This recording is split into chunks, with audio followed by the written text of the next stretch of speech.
I'm stuck in Folsom Prison, and time keeps dragging on. But that train keeps a-rolling, all down to San Antonio, all down to San Antonio. When I was just a baby, my mama told me, son, always be a good boy. Don't ever play with guns. All right, good morning. Good morning, everybody. I'm very excited about today. I think a lot of good things are happening. We got a lot to talk about. We've got Project Stargate, $500 billion looking to be invested. We've got Elon Musk saying they don't have the money. We've got FS Insight giving us a bunch of great insights as usual. We got Trump coin. I want to talk about that. I want to talk about the Solana ecosystem. I want to talk about economic data. I want to talk about the fact that I'm not worried about the Japanese yen carry trade and earnings and just a Tesla talking about a production rate of Optimus by the end of 2025 of 600 per week, 2,400 a month. Crazy. Just a lot to talk about today. So we'll get it going. Good morning, everybody. Morning, James and G. Morning, Toddless, JD, Crunchy Crunch, Rich, just everybody. There's a lot of people here today. Again, sorry, my voice is a little rough. One of the things that we've done, we had to switch back to everybody being allowed in here and then members only for chat because YouTube is just utter trash. And there's like a laundry list of problems with it, trying to get it to where I could do a members only video, people not getting notifications, people not able to sign up, just all kinds of crap. So whatever, we're going back to this. We'll be changing a whole lot over time. Hopefully people can stick it out. We'll be going up, we'll be going down, we'll be going left, we'll be going right. It's all good though. We eventually get there. Connor, Jesse, what time do you wake up every morning? Well, today was 4:30 a.m., but some days are a little bit later. Some days I sleep into like 5:30. Aphrodite, can you have $2 back, sir? No, you can't. You're still going to contribute to support my work. You don't get the $2. 1 to 2 inches snow in here in North Carolina. Yeah, I used to live in Alabama. I used to live in a place called Mobile back in the day. My uncle was the mayor of the city for a long time. He even ran for governor, but I heard they got like 4 or 5 inches of snow around the Alabama area. I don't know if I would hope that the Bay didn't get it, but who knows anymore. Weather's crazy. Do you work out before the stream? No, I just look this good all the time.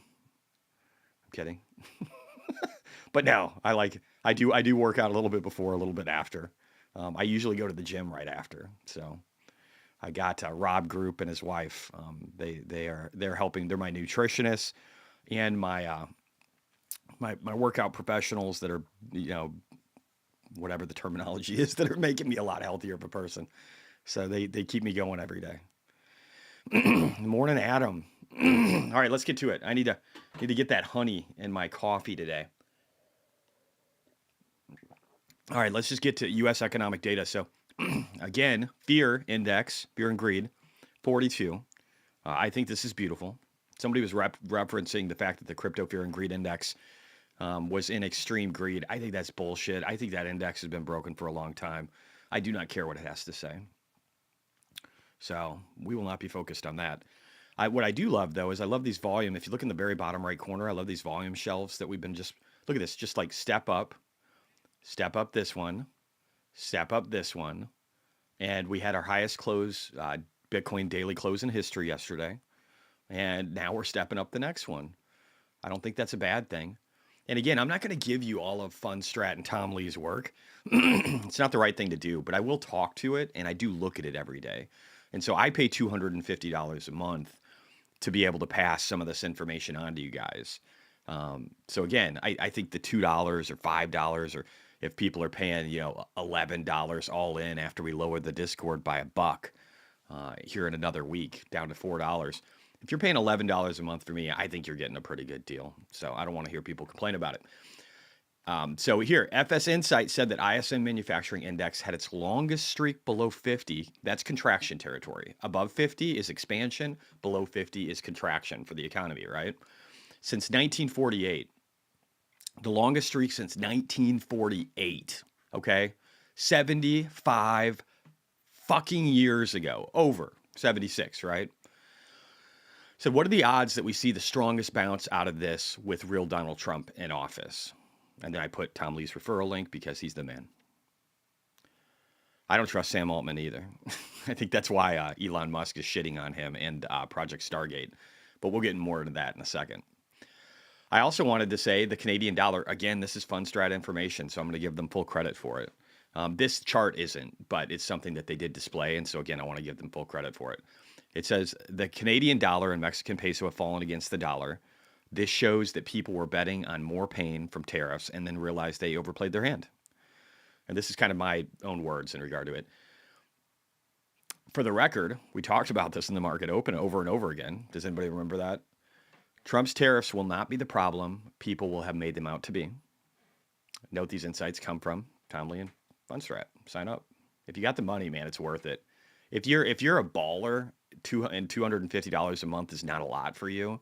This is single-handedly, in my opinion, the best membership a person can have. Also, the dollar.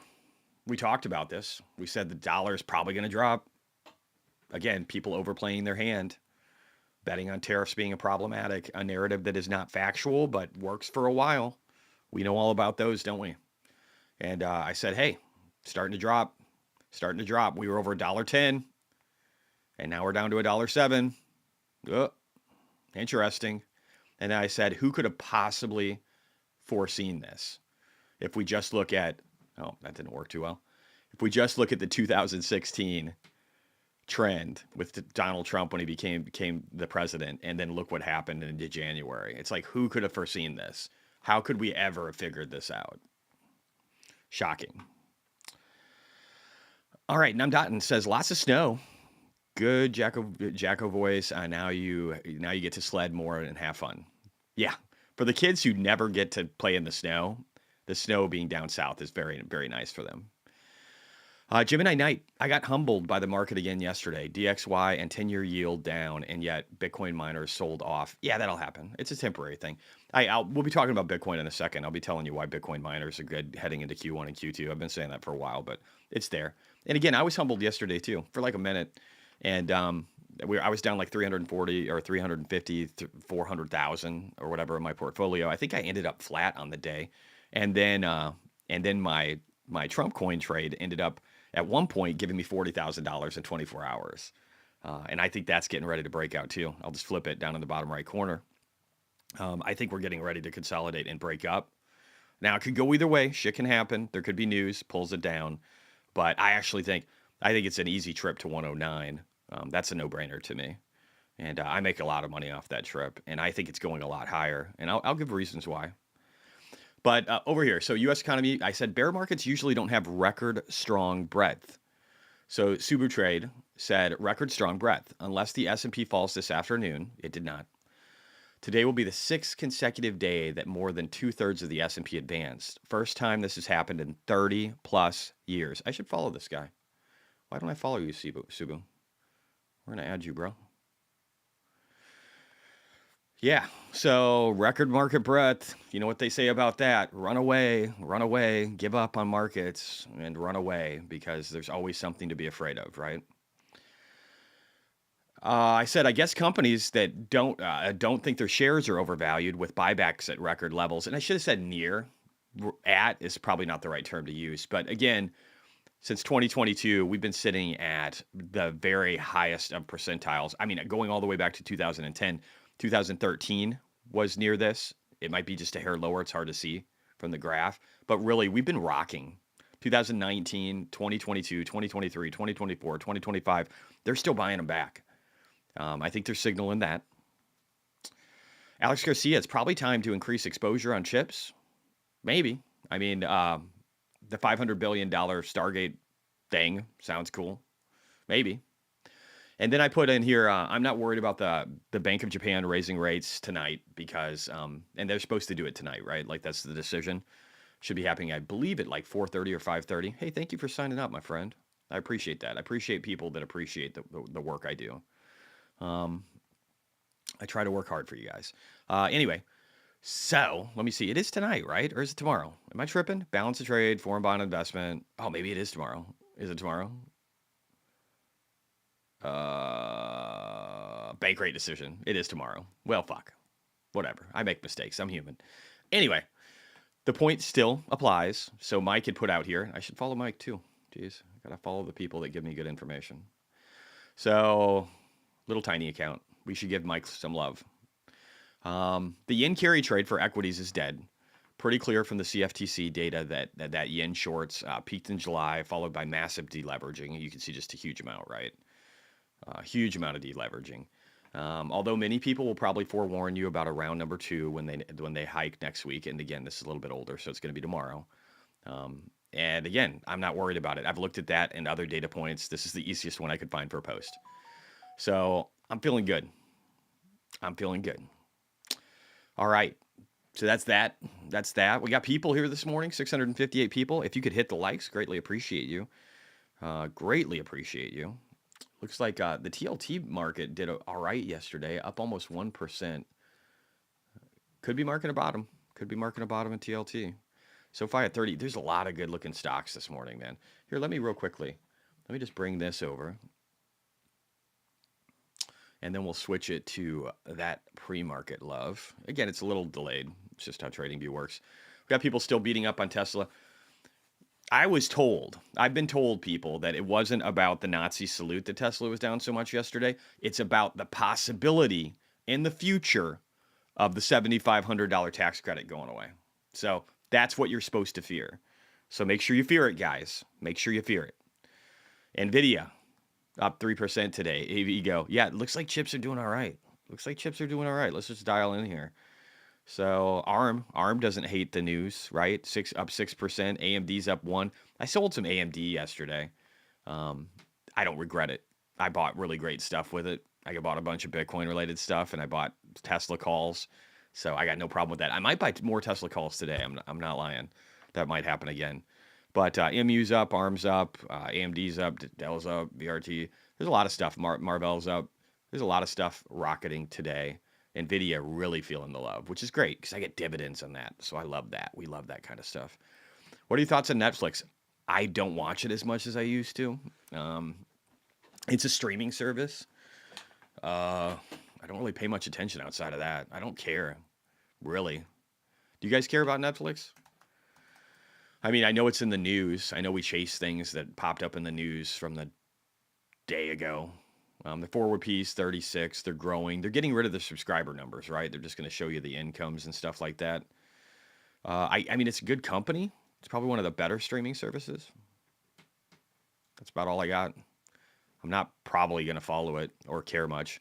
Again, I'm all about asymmetric bets, and that's probably like one of the least interesting to me. So I don't care too much. Let's jump to China. We talked about the U.S. No, old story, Netflix better. Yeah, I just don't. It's not an asymmetric bet, so I'm probably not going to follow it. I mean, that's just the way I work. I said, so Financial Juice said China central bank injects 1.15 trillion in yuan through a 14-day reverse repo at 1.65. And I said, do another 3 trillion and we can talk, because that's at least what it takes. And then I put over here, this is from yesterday, but I'll say it again. China sucks at stimulus. They always do supply side and still have no demand. And what I meant by that, if we just look here, new stimulus for 10 key industries. We're going to stimulate steel. We're going to stimulate non-ferrous metals. We're going to building materials, automobiles, boosting equipment. What they should do is give it to the people, because government isn't good at deciding where money should go. And you're not, like, this would be great if people are going to buy automobiles and steel and building materials, but nobody wants to buy your fucking real estate because you've got enough to house like 150 million fucking people. And so the government isn't doing anything to benefit the Chinese people when they stimulate like this. They're just keeping industries that are dying floating a little bit longer. Kind of reminds me of Legacy Auto. Anybody get those vibes? Chris DeSantis, Jesse posts targets on Twitter. Do some homework, people. All right. Check out technicals on Unicorn Fart Dust. I've actually heard they're doing really good. Is Ionic a good buy? I don't know. I mean, here's what I'll give you about Ionic. And we'll have, I'm sure Alejandro is in chat ready to tell you why it is the best thing since sliced bread. So I'll give you the other end of that argument. So this company burns money. $52 million net income loss off of $12 million in revenue. Free cash flow of negative $80 million off of $12 million in cash flow. So that's what I'm giving you. So if you love those numbers, if you love the fact that every dollar or every million they bring in, they give you like $5 million in losses in free cash flow, then I think it's a great investment. So if you like no free cash flow, losing money, if you like massive amounts of share dilution, I think it's a great company. If you like that.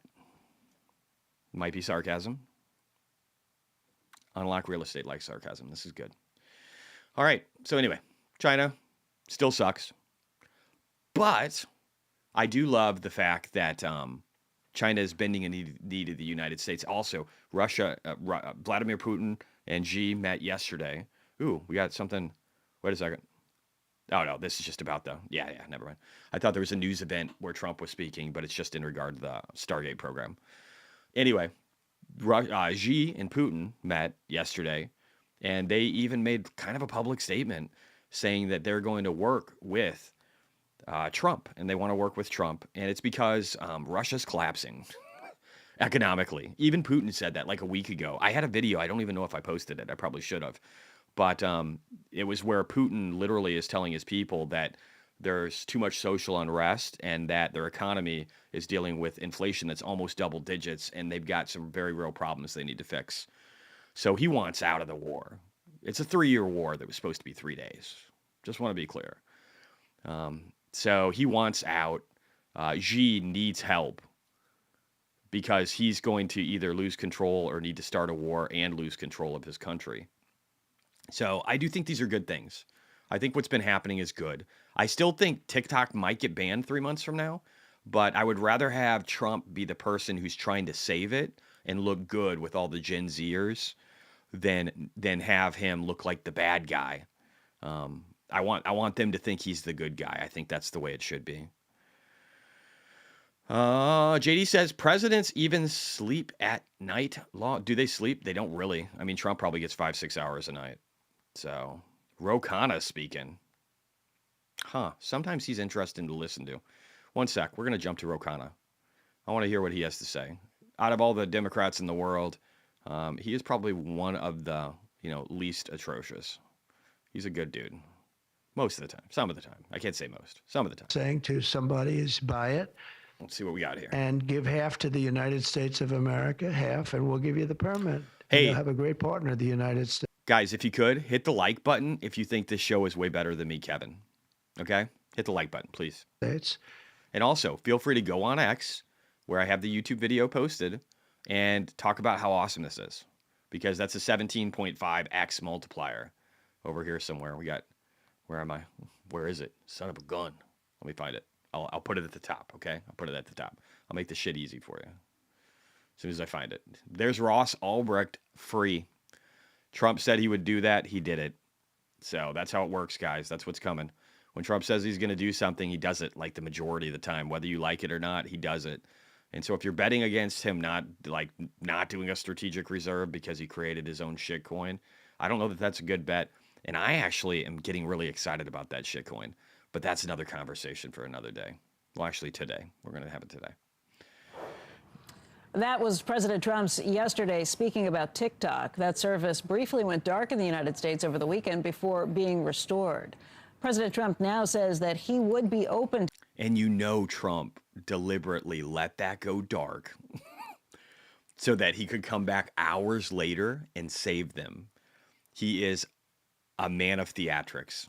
Elon Musk buying the app if Musk wanted. Of course, he signaled over his shoulder and said, maybe you'd like it too, Larry. Larry Ellison standing next to him from Oracle.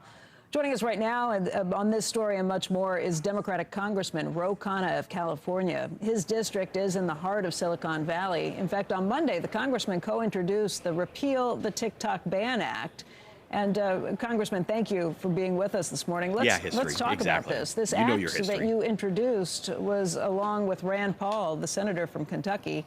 It is bipartisan, it is bicameral, and it would overturn a law that Congress voted for overwhelmingly last year. What's changed, and do you think you actually have the support to get this passed?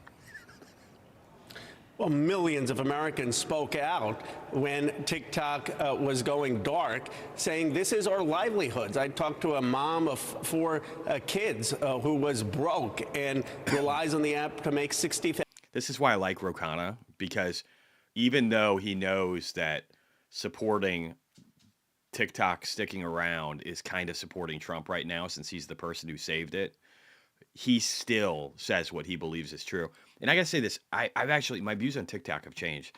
So Martin said, banning TikTok is terrible precedent for free speech. And I agree, actually. I'm starting to agree with that.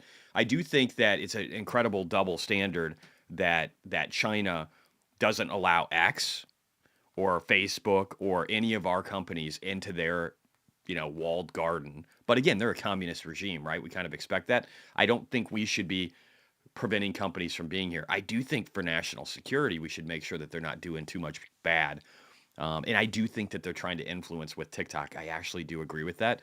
But I think it's the lesser evil right now. I think us going to war with China in the future is probably the biggest concern that we have. And I don't think TikTok's influence, whether they might be trying to stir up trouble or not, is our biggest issue at this point in time. And I do think it's a massive win for Trump. So I look at it as, Sean says we need to buy TikTok. I look at it as if we should do the same thing China does to us. We should make a joint venture. Trump, that's what Trump's trying to do. He said, hey guys, if you want to do business in the United States, we want you here. It just has to be a joint venture. And that's the same fucking shit they did to us, which I love. And it gives us more control over the company and insights into it to make sure they're not fucking us. I agree with all of that. And then again, it's a super big win for Trump. So I love that. Hey guys, in 8 minutes, we're going to be looking at economic data. It's really light today. We don't have a lot of good stuff, but we do have Canada PPI. And that's again, I like to know what our neighbors and I like to know what the biggest economies are doing. These are our neighbors, not the biggest economies, but I want to know how they're doing. And so we'll be looking at that in a second too. $1,000 a year. I talk to people who use it to pay rent, and there was outrage. And I think that this has captured the attention of many members of Congress and senators. And by the way, many of them used TikTok to campaign in just the last election. So I think the attitude is changing. Congressman, the lobbying that was coming from the millions of people who use TikTok started well before the original law was passed by Congress overwhelmingly. In fact, there were times where Congress's switchboard was getting shut down by the numbers of people who were calling in. At that point, Congress voted for it, and those who were supporting it said that they thought it was a spying device that can or could or would be used against the American public, and they thought it was a security risk. Has that? Yeah, we probably shouldn't let, people on battleships make TikTok videos. Government employees should in no way have this. Anybody who's doing critical infrastructure should in no way have this on their phones. Companies and governments the government should force these things off their phones for national security reasons. But I don't give a shit if the 12-year-olds have them. I don't. Or the 16, whatever. I don't care. Changed? Well, the volume has gone 10-1. I mean, I voted against the original ban, as did Senator Rand Paul. But the amount of people talking then were a small group coming to the Capitol. Yeah, we totally, got Martin. 1.3 million people to sign a petition to stop this in 48 hours. So the intensity is far more. You also have the hypocrisy of many of the same members of Congress and senators who voted for the ban telling their campaign staffs to maximize their followers in this past election. But look, there are legitimate security risks. The question is, can you mitigate them and prevent them without banning the app? And I will work with President Trump and Michael Waltz, who I know well as National Security Advisor, on a solution. We can get the data stored in the United States. I would love to see 50% ownership by the U.S. There's already 60% U.S. investors. And we can make sure that it's a crime to have any algorithmic interference from a foreign adversary. But let's work on a constructive solution. And frankly, I give the administration credit for being open to work on that. The question has always been whether the algorithm could be controlled by China. You just said that you wouldn't go along with that, but that has been something that the Chinese government has not been willing to bend on or to acknowledge. So you're in favor of repealing the ban. Is that with the understanding that they would give up the algorithm, that the United States would own 50%, or you just don't want to mess with this at this point?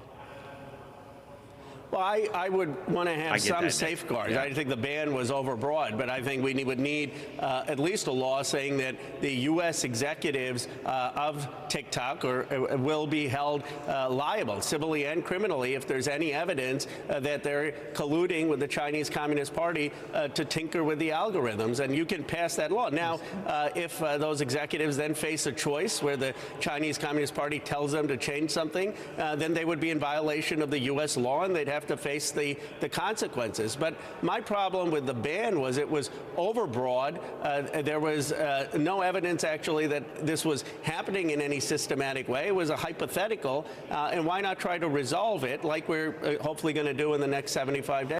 All right, I like this. I think he had the right things to say. We don't need to spend too much time on it. We got about 5 minutes, guys, until that Canadian economic data. We did have some data come out for mortgage-related information. Let's check it real quick. So MBA 30-year mortgage is at 7.02%. It actually came down a little bit. We don't hate that. We don't like the fact that it was at 7.09, but we like the fact that it's starting to roll over again. Again, my thesis is coming into the spring, we're going to see these naturally roll over, even if the Fed doesn't lower rates in January. I do think that we're going to naturally see these rates roll over in the 10-year. Just because of the fact that the bond vigilantes and everybody who's worried about tariffs are going to start to let that stuff roll over, probably benefit TLT and some others. But again, not too bad. We did have, if you look at mortgage applications, we had a huge spike in the previous read. This one came back down. But if we go to the 5-year here, this was actually the highest spike that we saw recently in this last reading a week ago that we've seen in almost 5 years. Might be some signal there. And this is with the rates not even being that good. Huh. Interesting. The refinance index, again, we kind of seen a couple of decent reads well above the norm outside of what was starting to happen here in August and September, right? But if we go back a ways, these are actually some of the more decent reads we've had. The real trough was in 2022, late 2022. That's when this thing hit the bottom. And the thing I love about just looking at this, guys, is realizing that we're in the worst trough, and the mortgage market for purchases and, in this case, refinancing, that we've seen outside of what happened in the early 90s. So over here, right? We're technically, and that even here we got a blip, so one could almost argue that it's comparable to this time frame, and that really the very early 90s, like 1991, 91, 92, that we're comparable to that. So this is like, there's nowhere to go but up, especially with a shortage of housing, I feel. All right, now we got Canadian stuff coming in. We got a couple minutes on that. Let me look at chat. Jesse, ARCG looking good. It seems topping 27 is very close after 5 attempts, going back almost a year. It's going to scream higher, dude. It's going to scream higher. We're on the edge of a massive breakout with ARCG. So hopefully people realize that. And we'll just look at it super quick while we're waiting here. We got a whole minute. That's a ton of time. Yeah, if we look at ARCG, this kind of consolidation, you don't wait. You don't wait for this. You don't wait for this shit, okay? On the weekly, if we close above this purple line, guys, then it is the first time we've closed above it going back to March.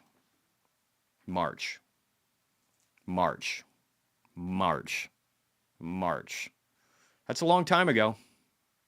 11 months, almost 12, 10 months, 11 months. And we're getting ready to break above that. And out of a trend line that goes back to 2022, just this downward trend line. Not to mention, we haven't seen a high in ARKG in over 1,400, the high was 1,470 days ago. So I don't know, man. I would not be waiting too long for this one, especially with the options contracts being as sweet as they are. Should we get exposure to Trump coin? I'm not a financial advisor, Akash. I can't tell you what to do with Trump coin. But we will look at that in a second, and I'll give you my input and what I'm doing. Again, I've got a little over a percent. I don't know if it's 1.5 or 2. I'd have to do the math. I'm not very good at math. I dropped out of high school, so, But, yeah, it's less than 2%. It's like 1.75 or 8 or something. I got to update my portfolio on Saturday. Again, I kind of skipped this last time. Don't sue me. But I do think it's a great opportunity for 2% of your portfolio. I think it's kind of a no-brainer. I think there's a lot of opportunity there to make a ton of money. Akash, he just commented above about how he thinks that there could be yes, I think it'll be 7 to 15x potentially for the returns. It doesn't have to be, but I do think that every cycle there is a coin or a series of coins, a series of theses. Like AI is a big one this time around, right? Everybody loves AI. Also, I think Trump coin is going to be right at the top of that list. And there's some others too. There's some others. Obviously, the Solana ecosystem is a big one this time. But I'd say there's 2 or 3 good theses that play out every single cycle. And there's waves of them too, right? Like some come and some go. Oh, we got Canadian PPI. We'll talk about that in a second. All right, so PPI month over month, 0.2. The consensus was 0.6, way below that. And forecast was 0.2. So that looks good. PPI year over year, 4.1%, but there's no consensus. The forecast was 2.4. So that shows it's ticking higher. But again, the month over month is pretty good. And let's just look at, look at the inflation data. It's not bad in any way, even though they're a little chaotic. These inflation reads, if you drew a line over here, guys, from where they are right now, right here, over, this would kind of look like median, maybe slightly above. So nothing really to worry about, I don't think, on their front. Let's look at raw materials. What did they have for raw materials? Ooh, raw materials went up, though. That's interesting. Commodity prices. Year over year in Canada increased by 9.1%. Oh, you know what? I wonder how much this is offset by other factors. Let's see. Raw materials price reflects the prices paid by Canadian or key raw material. So this is probably some issues that are specific to Canada. And I think also, like you saw a bunch of people betting that because of tariffs, we were going to see oil go up. We're going to see all these things go up. And so I think some of that is just literally betting that about tariffs and about Trump's impact on global economies around the world. And I think it was people front loading this big commodity inflationary rush that they expected. I don't think that's going to happen. So good luck, guys. Good luck. Redbook year over year coming out in 24 minutes. And then we've got the CB leading index at 9. I'll probably stick around for that. We'll just to see what kind of data we get. And probably cancel out about 9 as usual because I got to pick up my parents and take them to the doctor to make sure they don't have pneumonia. So, because they never go to the doctor. Gangsta Fan says, Tim, yeah, that's a stock. That's a Nancy Pelosi stock, right? But you know what's great is that stock, I think ARKG has about 5% controlling share in that. And we were just looking at ARKG and talking about how it's ready to break out and talking about how this has an asymmetric upside opportunity based upon if it's able to break out. And right now it's sitting like right over here. And when we do break out, it's going to be glorious. We could have a pretty easy run to like 28. Next stop kind of around the 31 range. Next stop 35. So, and once we get up to here, like we'll probably hit something. We'll back test. Maybe we hit here, we back test. We get up to here, we back test to here. We get up to here, we back test to here, and then we go higher, right? Like a little ebb and flow. But I think it's glorious. I think that's probably the easiest way to play Tim. And then you get a bunch of other companies that could make you a bunch of money too for something that only has assets under management of 1.05 billion. Which is a little bit bigger than the 1 billion I was talking about a few days ago. Jesse, can you look at a lithium ETF lit? I'll just look at lithium. How about we just look at lithium? Let's do that, right? That's probably the best thing we can do. Let's look at commodities. We haven't done this in a while. Good morning, Jesse. Not that I'm a fan, but check out Snap. Okay, we can do that. So this is fun, right? So we haven't done this in a while, so let's just look at it. Here's what I find fun. This is what I call fun. Over the last month, you can see all kinds of energy prices going up. People forgot about drill, baby, drill. And over the last week, that seems to be turning on them. And again, today, that seems to be turning on them. So you got to remember, make sure you segment out the noise from the reality of what's coming. And drill, baby, drill is very real. Now let's look at lithium. You asked about lithium. Let's just look at lithium. Let's see how good lithium is. Should we invest in lithium? Ouch. Fucking painful. Now let's think about it. Let's talk through the thesis of investing in lithium. Should you invest in lithium? Is it going to go to the moon? Well, let's see. The U.S. potentially could be removing a $7,500 incentive for EVs. That probably doesn't really hurt Tesla much because their cars drive themselves and are amazing. But do you think legacy auto is going to be grinding on a bunch of lithium? And we had over 500 Chinese EV makers. That number has been dwindling. I don't even know if it's 400 now or 300. It's hard to get real data on this because China's just so, obtuse. Is that the right word? I don't know. It's hard to see. Opaque. I like that. Let's go with that. Should have finished high school. But so where's the demand going to come from for lithium?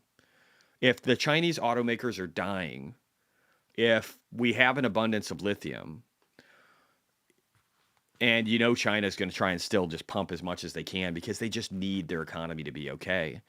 And you have legacy auto really not having any strength on the EVs they're selling. Like, where's the demand going to come from? You even have Tesla getting involved with lithium refinement. I don't know. Where's the demand going to come from? Can somebody tell me? Why would this go back up again anytime soon? I think this was peak lithium for a long time. And it's down over 90% from that point. That's my take on lithium.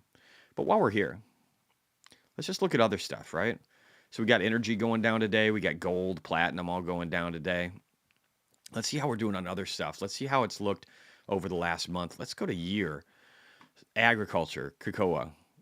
Okay, whatever. We kind of know that cocoa and coffee have been high. We know that there's issues with cold down in Florida.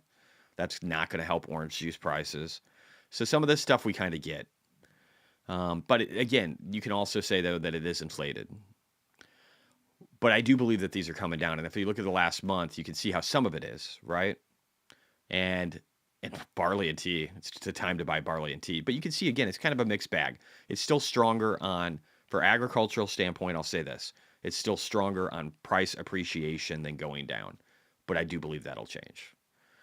Let's look at industrial over the last month. Kind of a mixed bag, right? Gallium. Is gallium the one that China said that they weren't going to ship out anymore? And everybody's like, oh, that's the end of the world. And yet the price is down 20% in a month. I don't know. Okay, let me know, guys. Respond back in chat. We got indexes here. I don't know. There's not too much signal here. Outside of maybe the fact that electricity prices in Germany, Spain, and the United Kingdom and Italy are garbage. And why are they garbage? Because these guys are stupid.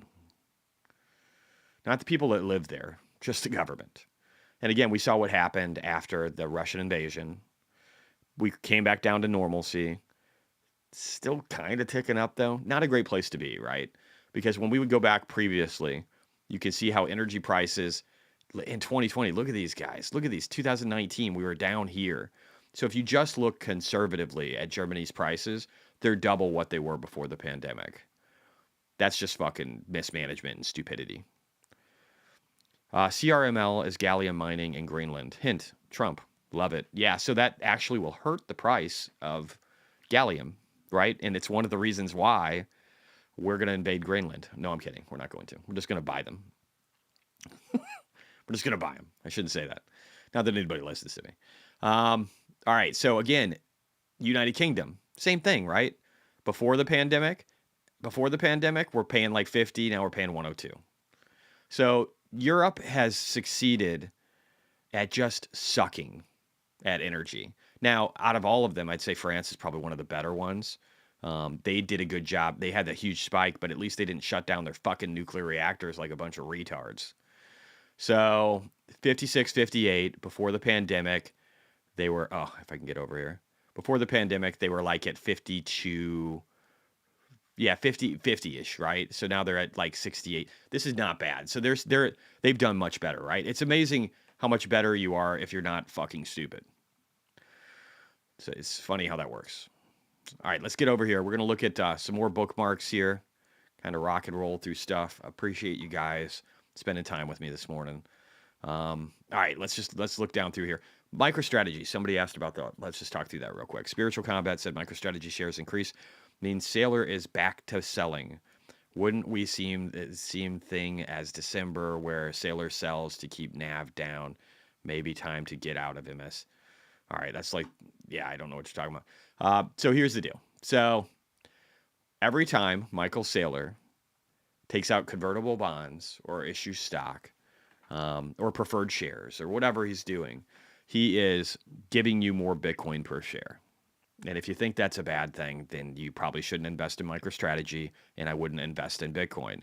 If you think owning more Bitcoin per share is bad, don't buy Bitcoin, okay? Definitely don't buy Bitcoin. But if you think owning more Bitcoin per share is good, then I would think you'd want more shares of MicroStrategy and to own more Bitcoin. So that's pretty much it. And so in case you didn't know this, MicroStrategy shareholders approve a major share increase to raise $42 billion for Bitcoin purchases.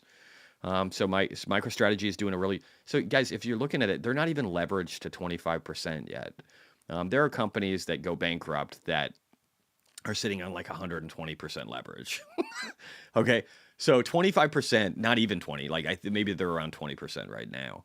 And then again, with these different strategies they use, with the incorporation of MicroStrategy and MacroStrategy, the parent and child companies, and the convertible bond offerings, and the way that they're managing all of this over periods of time, they're being really, really smart, really, really smart.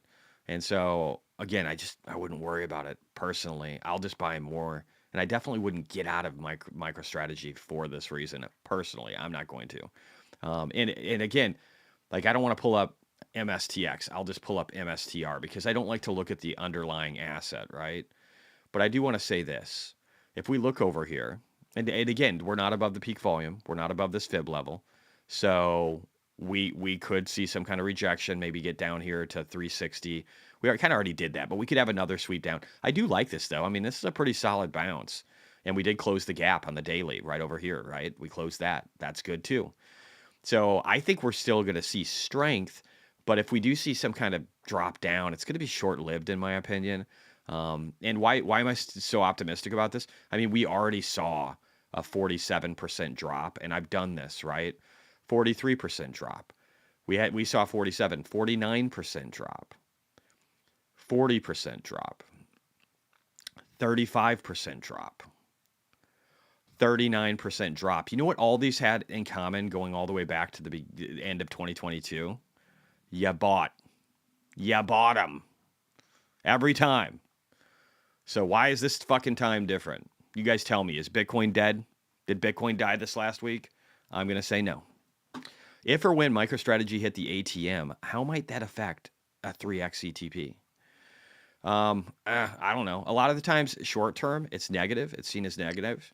And a 3x is just painful. If you're talking about 3LMI or whatever, I mean, you're dealing with what should be like maybe a day or a weekly hold. 2x is bad enough. But 2x can be beautiful too. So here's something I want to show you guys real quick, right? So if we go back here to like, let's say right here, September of 2024. So September of 2024, for MicroStrategy, to November. So this is a hold, guys. This is a hold of like all of September, October, November. So this is like a almost 3-month hold. 3 months, right? 2.5 months, 3 months increase. You would have made 371%. Now, what's fascinating about that is if you look at MSTX or MSTU, because again, they have daily rebalancing issues. They don't track right. They have problems, right? But what did it do over that time? It didn't do 370% because of its compounding daily gains. If you see a strong enough increase over a short enough period of time, you saw a 1,300% increase over that same time frame. So not 370, 1,300. So if these things trade sideways, they're going to be painful and stupid. If you think that it's going to bounce and it's going to do really well, which I do, over a short period of time, then you make a lot of money. Silken, Crack Run, said, Invest Answers James thinks MicroStrategy is going to be the only on-ramp to Bitcoin in the future after supply crunch kicks in. I have not heard him say that, but that's fascinating. I mean, here's the thing. We know Michael Saylor wants to be a bank. He wants to be the bank of Bitcoin. So I guess that aligns. But yeah, so I find this interesting, right? I find it interesting. I think it's positive. Spiritual Combat. I get BTC just saying, watch out, Saylor is on a mission to buy BTC, not to keep our share prices up in the short to midterm. He was fire selling in December. And yeah, but every time he does that, you get more Bitcoin per share. So who gives a fuck? This is the thing I wish people would focus more on. Let's go to Ben. My boy Ben. I like Ben. Ben's a good guy. Ben knows the bond market.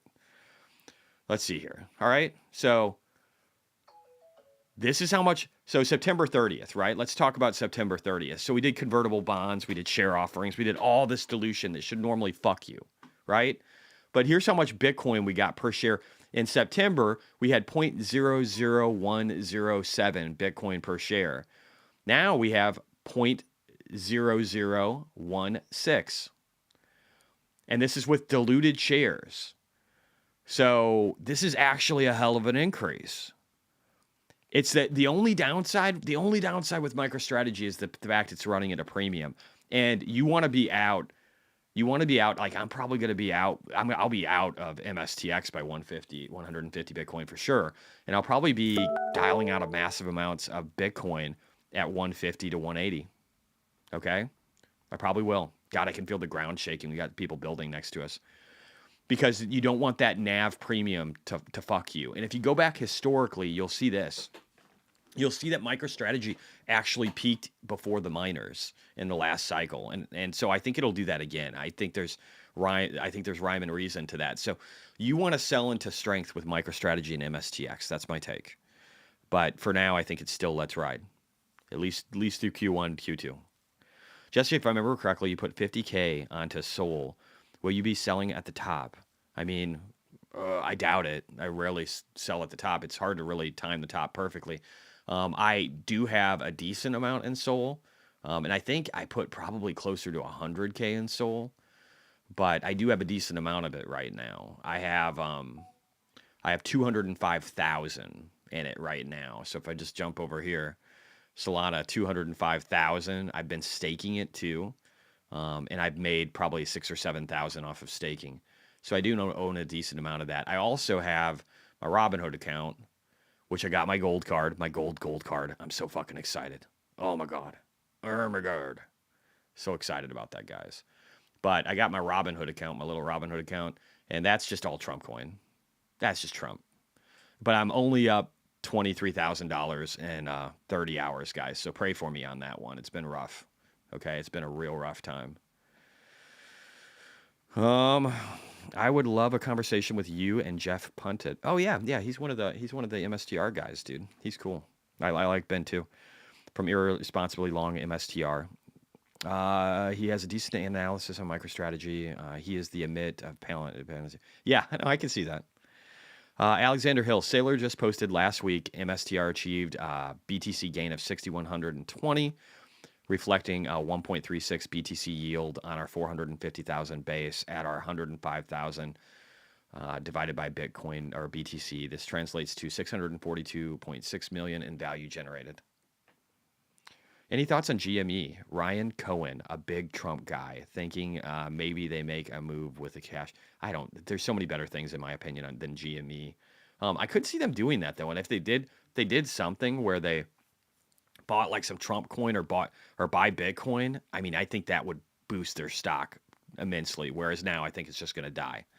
So I will say that, but I just don't. I don't put any effort. I didn't like. I liked Roaring. I liked the thesis behind Roaring Kitty, and I love the movie.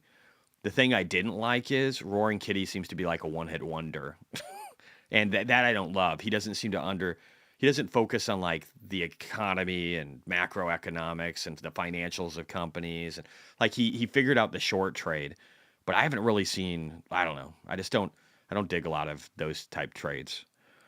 Anduril is a great company. Faux show. Faux show. All right, let's grab this real quick here. So let's see what Sailor had to say. I want to retweet that since you guys are giving me the skinny on what's happening. There we go. That's our BTC yield right there. Love this guy. Goldman Sachs is talking about China. I'm kind of interested. Might jump to that in a second. Let me just bookmark this so I don't forget. I want to hear what the narrative is. We're going to watch this, guys. I don't care about the genuineness or the reality of what they're saying. What I want to hear is I want to hear the Goldman Sachs, because I kind of like this guy. I don't always agree with their take on what they're doing, but I kind of like him, and I want to hear what he says about China. I want to see if he's pitching China. I want to see if he's truthful on China. I just want to see what the narrative is, because this guy definitely is a person who can frame narratives. Geez, got to go back the way back. Here we go. NASDAQ indicated up by over. And I might hit the bathroom and grab some coffee, actually, real quick with this. So I'm probably going to do that. Be right back. Was up by about 530 points. You guys take good notes. You got to let me know what's happening, okay? Here we go. Thank you. We're going to get to our next guest. We're talking capital markets, so much more. Joining us right here in Davos, Switzerland, is David Solomon. He is the chairman and CEO of Goldman Sachs, of course. It's nice to see you, sir. Thank you. Thanks for having me, Andrew. We're all and Becky, we miss you, Becky. We miss Becky. We miss Joe. We're all trying to get the pulse of what's really happening here. And I know you've been here since Monday. I was saying before you came on, you've been part of the inaugural weekend. I know you weren't at the inauguration, but there's been a whole bunch of CEOs, including Dara Khosrowshahi, who was just here, who did we call it the double dip. They've gone to both. What do you make of just the reaction to what's happening in the U.S. and how that's going to impact the economy? Sure. Well, first of all, the U.S. economy is in pretty good shape, Andrew. As we head into this new administration. But I think the thing that I'm encouraged about, and as I talk to clients, I'm finding clients are really encouraged about. It seems like, and this is true in the U.S., it's true with the new administration, but I'm also hearing it in my meetings here as I'm talking to clients from Europe, et cetera. People are focused on growth. And if we can run a more growth-oriented agenda, if we can do some things that free up capital investment, especially private sector investment, right, that is a good path for us. And I think people are optimistic, and it's not going to be a smooth, perfect path, but people are optimistic that we are going to run a more growth-prone agenda. We're going to free up some investment. We're going to unlock the private sector a little bit more, and that's got to be constructive. And that is the best path for us at this point. Do you think that's already built into the equities market? Because we are at historic highs on a relative PE basis when you start to think about, a new term of a new president. I think it's hard to dispute the fact that equity multiples are high. And you've asked me these kinds of questions before when I've been on with you, and I've always said I'm a very bad predictor of equity markets up and down. But I think the equity markets exhibit a sense of optimism at the moment, but they also exhibit a sense of optimism around growth in technology, and particular, this AI wave. And of course, it's not going to be a straight line, but some of the technology we're seeing, the opportunities for that technology to improve productivity very, very meaningfully, I think are really extraordinary. And I think that optimism's in the market too. So yes, there's a little bit of a change in policy that's creating optimism and has put us in a little bit more of a risk-on, mode for assets. That's affecting equity multiples. But I also think you're seeing real changes in technology that are advancing us economically in ways that I think have the potential to be quite positive. How do you quantify the sort of new regulatory landscape in terms of what that can do to multiples and things like that? If all of a sudden there's going to be a wave of transactions, and I know you've talked about that prospect, or a wave of IPOs. Yeah, So look, I think one of the things that you have to recognize, the market runs ahead. The market looks forward. And so we are coming off of a very, very tough regulatory environment across all industries. One of the things that was interesting to me last spring was at an event with a very broad group of CEOs. And when asked broadly across all industries, what's the number one thing affecting the strategic execution of your business, 67% said regulatory kind of program. So the change in that is something that I think can be quite constructive, but it's going to take time. People are policy. You have to get people in place, and it's going to take time. How do you quantify it? I think it's hard to quantify, but it can have a real impact on growth. And by a real impact, 0.5 percentage point of growth, if we can just unlock a little and have a little bit more M&A activity, a little bit more of the opening up of the capital markets, I think that can be quite constructive. We had Bill Ford here from General Atlantic, and we were talking about just about the prospect for exits, both in the IPO market, but also all of a sudden strategic buyers that might actually be able to buy. I just got to say, guys, between the IPO market, between deregulation, between M&A, mergers and acquisitions, for people who don't know what this stuff is, initial public offerings for IPO, you're going to see the markets open up. They've been closed for 4 years.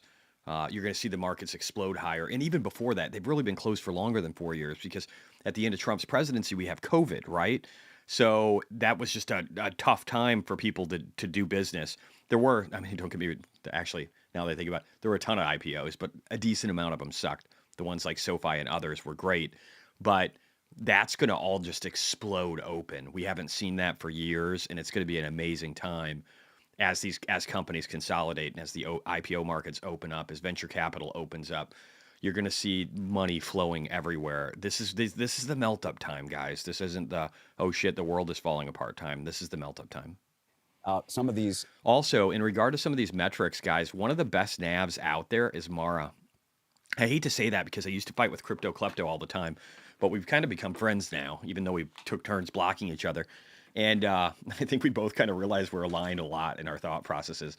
But Mara actually, again, they got a lot of Bitcoin, so they might not be the best miner as far as actual mining and their efficiency and all these other things.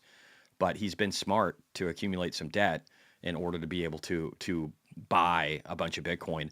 And that's what made Mara so big to begin with. They were smart last cycle. They were buying Bitcoin at the bottom and borrowing money to do it. And it's a formula that's worked out really well for them. So I actually think Mara's a pretty good buy right now too. If for some reason we get some kind of big drop, I might buy more Mara today.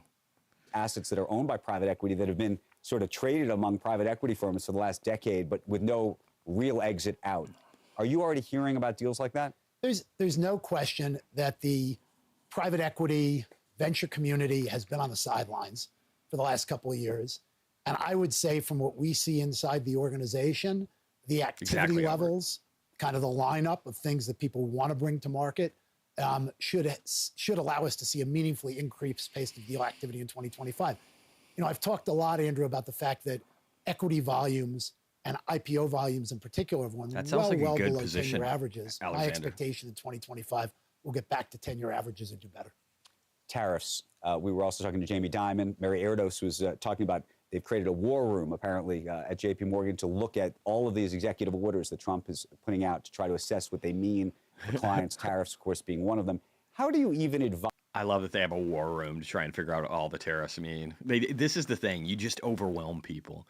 Would MicroStrategy possibly buy Mara or no chance? I don't think they'd want to confuse their mission. I don't think so. Mop. I'd be super surprised to see that. But I do think that Fred Thiel, real quickly, we got a sidebar. We're sidebarring, guys. I just got to show you something, okay? In regard to Bitcoin, and then we'll get back over here. Because I do want to listen to the Goldman Sachs CEO. I think what he's saying is brilliant. Again, Ross Ulbricht, free. Check that fucking box off. Trump did what he said he was going to do. RCAT and PDINE are up 6% and 12% in pre-market. That doesn't surprise me. I do think that defense is having a boom. They might be overvalued over the short term, but I do want to track all these things and learn about them. I don't know if I want to own them right away. Elon Musk, yeah. So he basically was there when they signed to release Ross Ulbricht, and he was telling us that was going to happen. And I don't know if I already showed this. We're just real quickly going to run through some stuff because we're getting to the point that I wanted to make about Mara.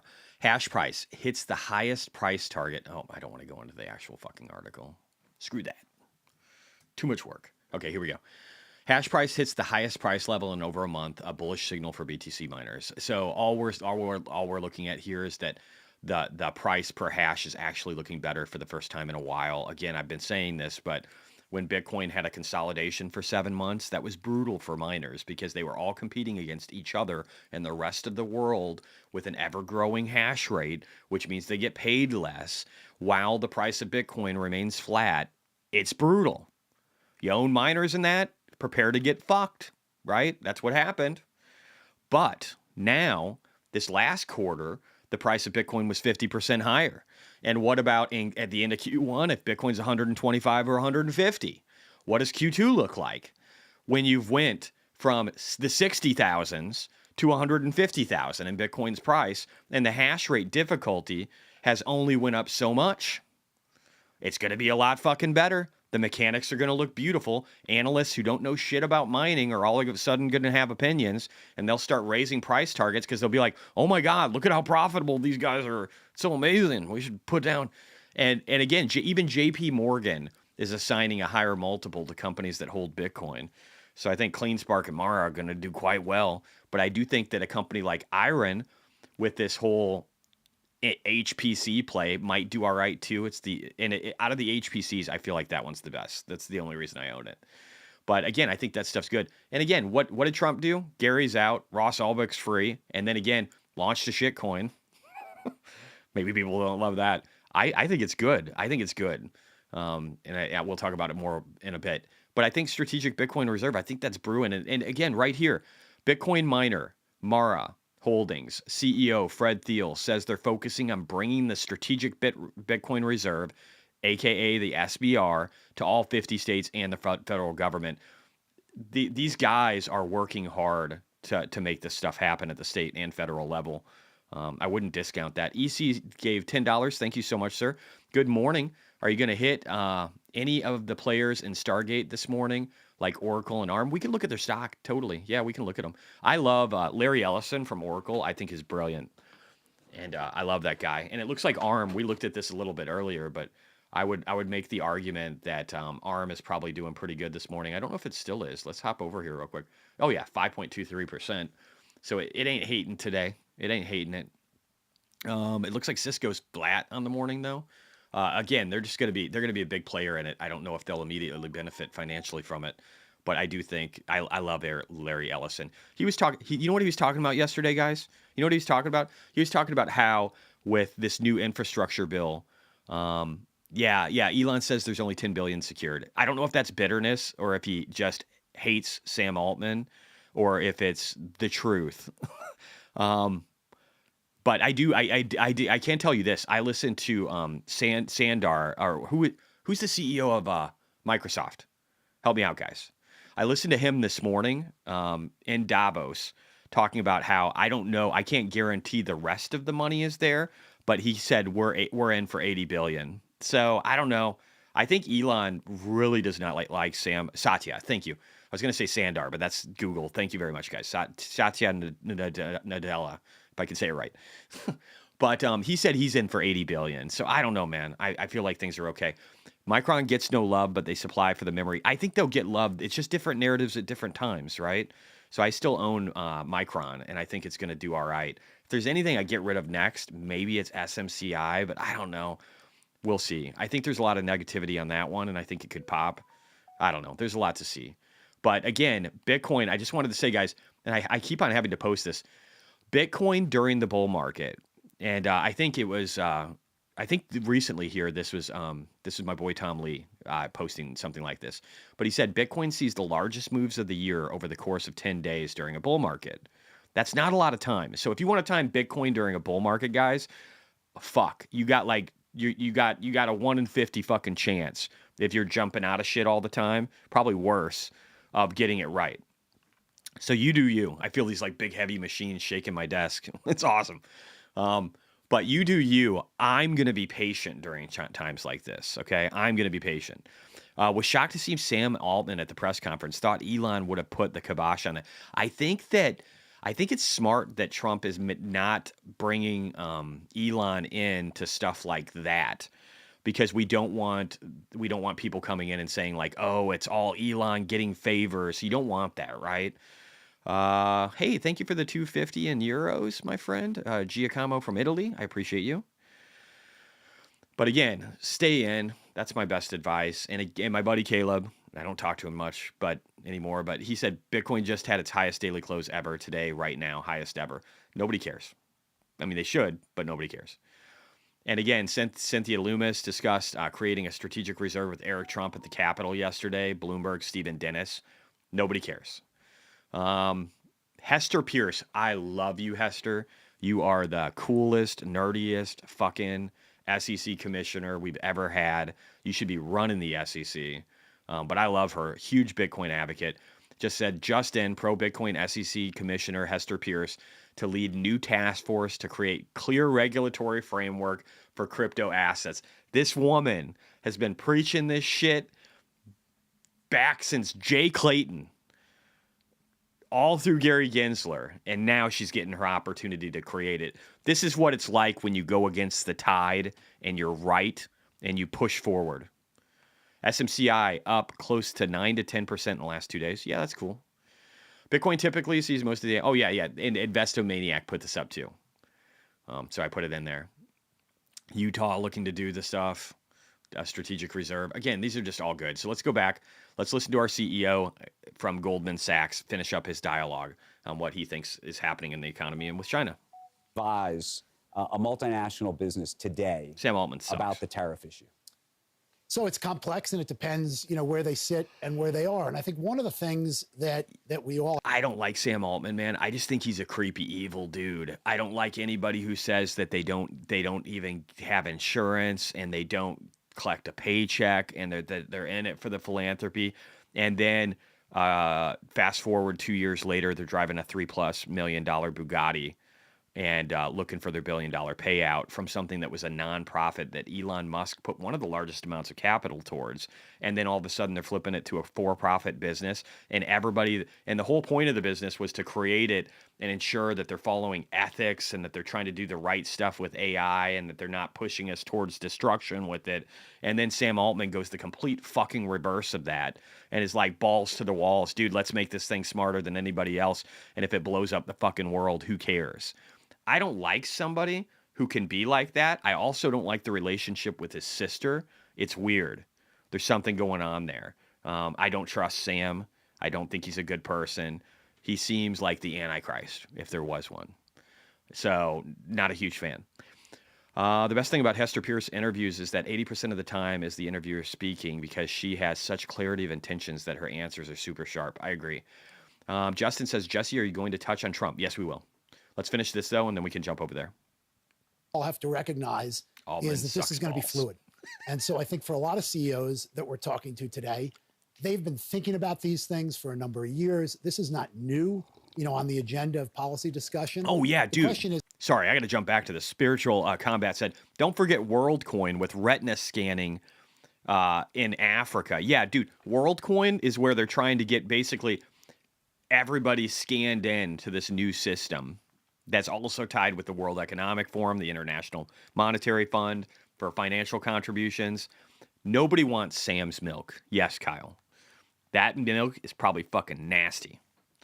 The dude is sketchy as fuck. I don't like him. I don't like the concept of WorldCoin. I don't like anything he really represents.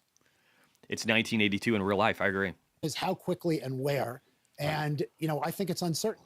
I know there's a lot of talk. And you're an investment banker and a negotiator. Trump is a negotiator. Absolutely. You usually have a good sense of just how these negotiations go. What do you think this turns into, really? I don't know his mother. I think it turns into a rebalancing of certain... 1984, guys, is a book. I think they might have even made movies about it. Look it up. It's basically where authoritarian governments have complete control over humanity. So it's a good one. Trade agreements. Yes, Dan Ive raised the price target. Yes. Good stuff for Tesla. Where can I find ArcG Leaps play? I actually have a video about that, so you can look it up. I don't remember if it was members only or not. I don't think it was. So if you just look up ARCG under Micro to Macro on YouTube, you'll find it. Over time. The 2025 is not the one I'm currently doing. And if you're asking about like the actual contracts I'm in, I would look them up and do your own. I don't remember exactly what I'm in. If somebody else remembers, throw it out. And I think that rebalancing can be constructive for U.S. growth if it's handled right. And the question is how far, how quickly, how thoughtfully. And there's no question. Look, he said it blatantly, and others in the administration have said it blatantly. Some of this is negotiating tactics for other things other than simply trade. And some of it is trade balance. And, I think that's important. Right. I think used appropriately, it can be constructive. I think the dollar is super important in the context of kind of the strength of the U.S. and U.S. preeminence. And so I think this is something that's going to unfold, not just in the next couple of weeks. This is going to unfold over the course of the year. Right. And we have to watch it closely. Becky's got a question for you.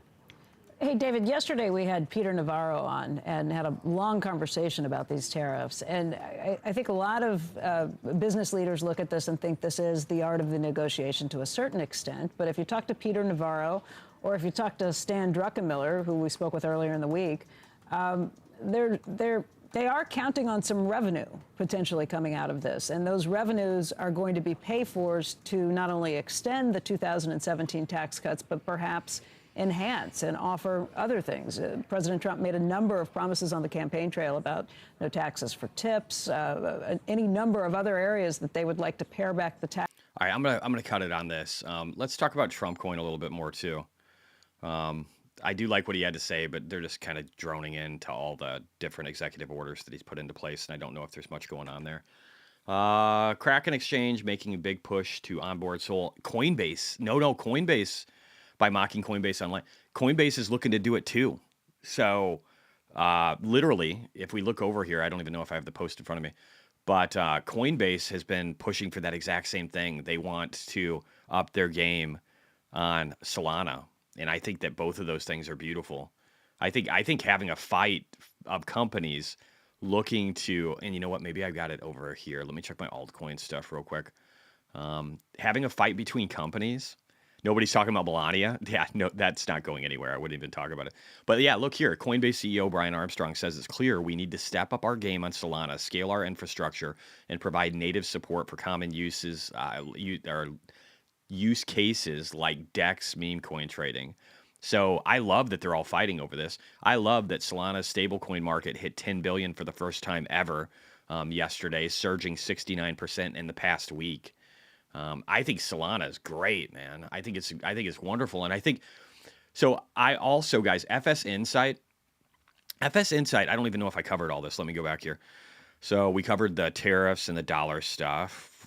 So FS Insight had some comments. As a company, they indicated that the Solana ecosystem is probably going to be the winner. Radium, Solana, all these other things, these decentralized exchange pieces of it. I think is it Jupiter or whatever it is? I think I own some of that on Coinbase, but there's an airdrop that's occurring on the Solana network too. That's going to be like one of the biggest airdrops ever. Solana is great. Doesn't Solana still have issues with crashing? No, they didn't even crash with all this shit with the meme. They had congestion in their network, but they didn't even crash. Solana is actually way better. I used to make statements like that a very long time ago, but I think Solana is great. Sorry, my geriatric dog's like gonna barf over here, or pee. I don't know. She does either one of those, just like right in the house.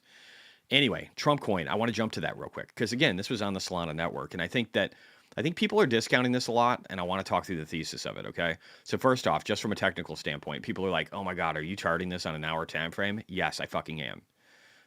This is actually 4 hours, but deal with it. And what I'm doing is I'm showing our starting point for at least this major exchange when 99% of the volume occurred. Jupiter was the issue, I think, in processing. Oh yeah, maybe. High network congestion and higher fees than usual, but still fractions of a cent. Way cheaper than Ethereum, right? And better than Ethereum, and more first principles based than Ethereum.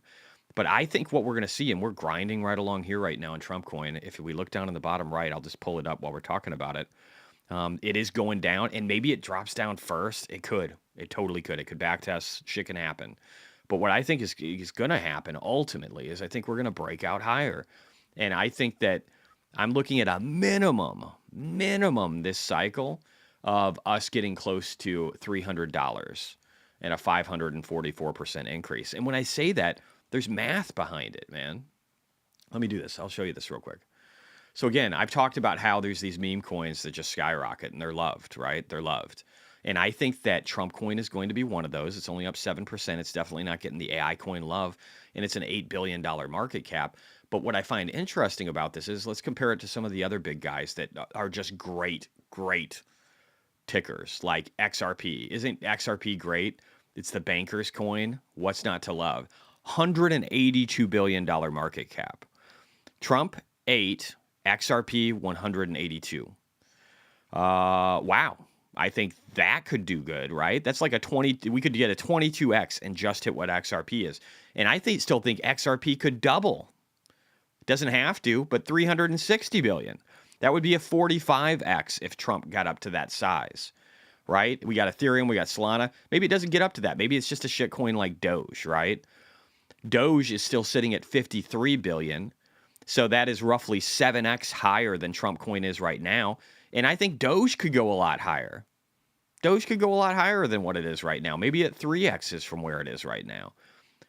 ADA's 35 billion. So again, this is like what? This is 5-ish almost. 4.5 to 5x higher, which is close to what I was looking at on my target, right? So, and then I think as the president succeeds, I do believe pretty strongly right now that people will use this coin as a proxy for it. And I also believe this. Jesse, bro, earlier in this call, you said you might cut SMCI. What is the thesis behind it? Just using it as a source of funds for Bitcoin-related investments and Tesla calls if they go down by a lot, because I have a higher conviction on them than I do SMCI. Right? SMCI has been in a world of hurt. I've got about 70,000 in it. And if we saw a dump today in Tesla and a dump today in Bitcoin and Bitcoin-related miners, I would take advantage of that and move my lower conviction funds to my higher. But yeah, so just by looking at a market cap standpoint, I think, again, there's some opportunity here. And I touched on this real briefly. Nobody liked it. But technicals and the thesis that Trump coin is the Doge or Shibu of previous cycles, the next big layer one. So last cycle, it was all meme coins, right? And GameStop shit. The cycle before that, it was the next layer one. Who's going to replace Bitcoin? And then before that, there were things like colored coins and just all kinds of weird concepts from different cycles, right? But I said every cycle there's different themes. I think, and right now we have AI. We got Solana being the big taking over Ethereum. We got that as a narrative. But I said I think one thing we'll see this cycle is that that this coin trades based on how the president is doing, not because it should, but because this is how things work when you're an influencer. And Elon is probably the only other one with the same level of power on Earth. I didn't word that well, but that's what I meant.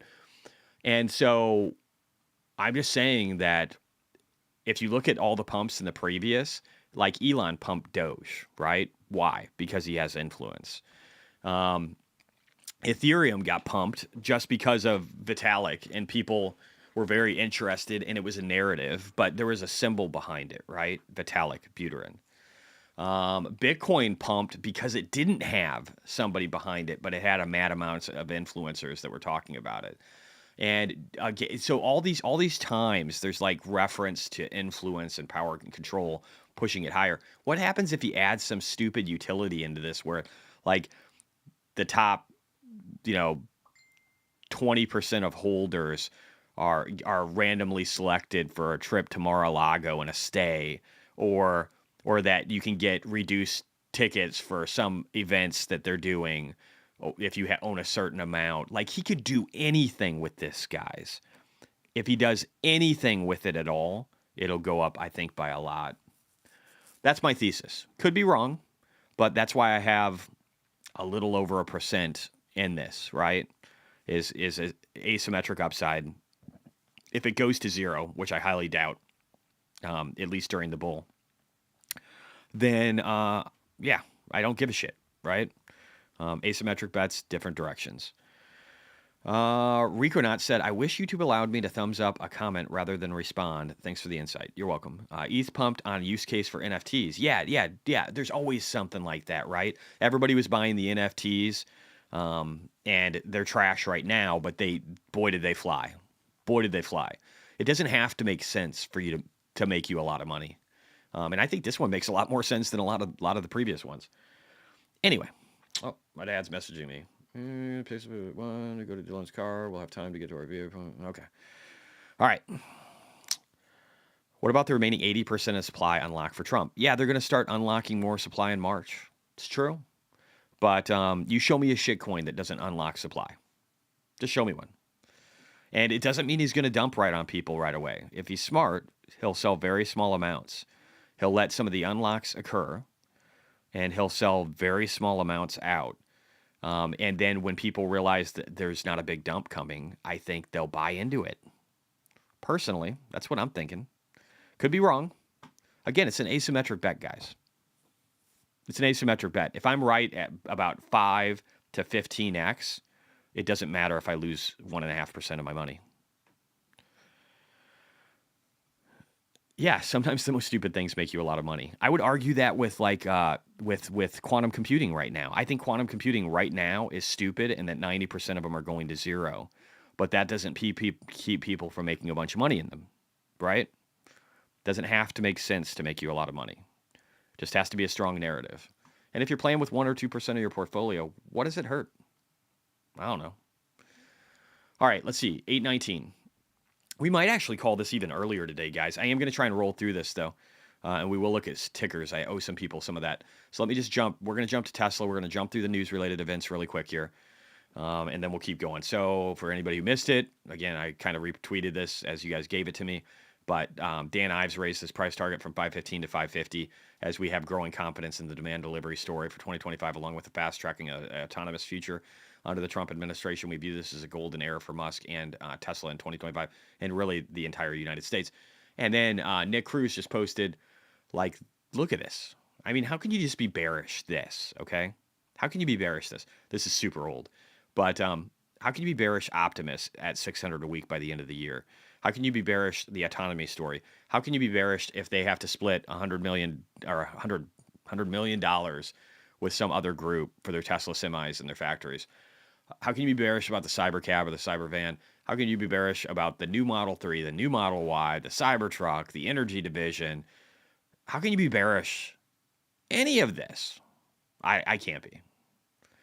And then again, Holmar's catalog just said, hey guys, I know everybody's worried about the EV credit, but it's still here. Buy a Tesla. I agree with that. And then somebody showed how 2 bunnies were saved by this Tesla. And I had that same experience with the squirrel, and I would have never seen it. I would have just ran it over and felt bad about it because I do actually care about animals and other human life. Some people don't. But again, it's just one of those things where it's getting so good. It's getting so good. Also, this was a real article. I don't know if this is gone. Did he do another tweet? He did another tweet. Okay. But this is CNN Business. It says, 2025 is still just starting, so who knows what may happen. Am I right? But yes, this was a real prediction from CNN back in 2019 for 2025. They had Tesla being one of the smaller EV companies, and Volkswagen, Renault, Nissan, and Mitsubishi, and Geely being at the top. They didn't even have BYD. Fucking idiots.